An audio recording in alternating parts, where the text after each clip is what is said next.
আউযুবিল্লাহি মিনাশ শাইতানির রাজিম। বিসমিল্লাহির রাহমানির রাহিম। সূরা আল জিন, আয়াত 25।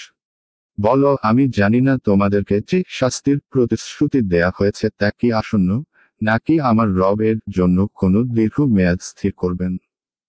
আয়াতের তাফসীর।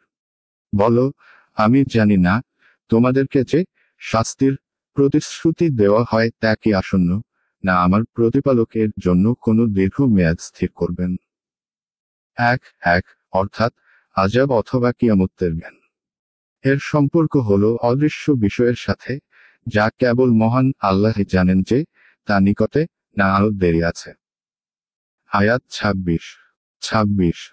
তিনি অদৃশ্যের পরিজ্ঞাতা, তিনি তার অদৃশ্যের জ্ঞান কারো নিকট প্রকাশ করেন না। আয়াতের তাফসীর।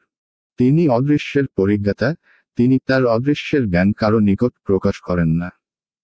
আয়াত 27। তার মনোনীত রাসূল ব্যতীত। সেক্ষেত্রে আল্লাহ রাসূলের আগে এবং পশ্চাতে প্রহরী নিয়োজিত করেন। আয়াতের তাফসীর। তার মনোনীত রসূল ব্যতীত।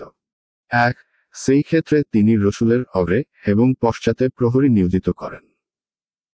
2 অর্থাৎ তার পয়গম্বরকে কোনো এমন অদৃশ্য বিষয় সম্বন্ধে জ্ঞাত করিয়ে দেন, যার সম্পর্ক তার নবুয়তের দায়িত্বের সাথে থাকে অথবা তা তার নবুয়ত সত্য হওয়ার দলিল হয়।